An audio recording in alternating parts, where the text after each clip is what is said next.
A young female Iranian student has been detained by security guards after stripping to her underwear in public at her university in Tehran. A spokesman at the Islamic Azad University said she'd been found to have a mental disorder, but many social media users in Iran say her actions were more likely a protest against the country's strict dress code. What has happened to her since being detained is unknown. Abbas Milani is the director of Iranian studies at Stanford University.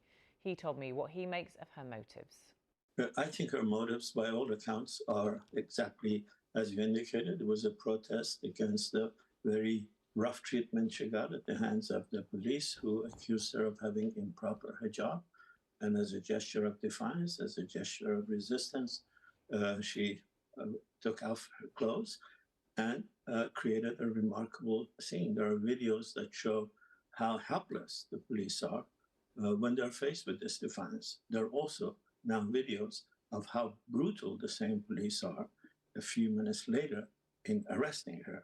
The regime is very keen on putting out the story that she's mentally ill, but the regime has been doing this for many, many years. Every time someone, particularly women, act in such defiance manner, particularly against misogyny, against the regime's cruelty against women, they accuse her of having mental illness.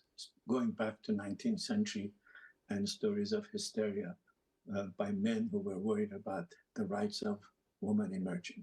Yeah, watching pictures of her walking around in her underwear, incredibly brave, many would say, given the strict Islamic dress code in the country. What is the state of protests, which we saw people, thousands rise up, over the last couple of years after the death of Mahsa Amini in police custody as well, arrested over incorrect clothing. What is the state of protest in the country at the moment?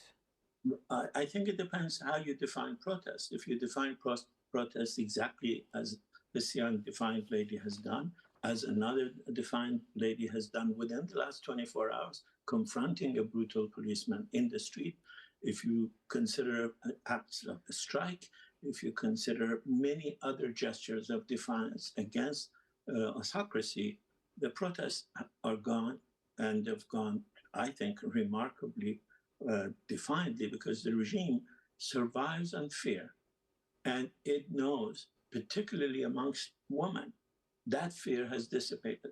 So they're doing every brutal thing they know to try to reestablish that terror, and every indication is Iranian women are not having it, Iranian workers are not having it, Iranian teachers are not having it, Iranian nurses are not having it. Iran is massive exit of dissidents, discontented people.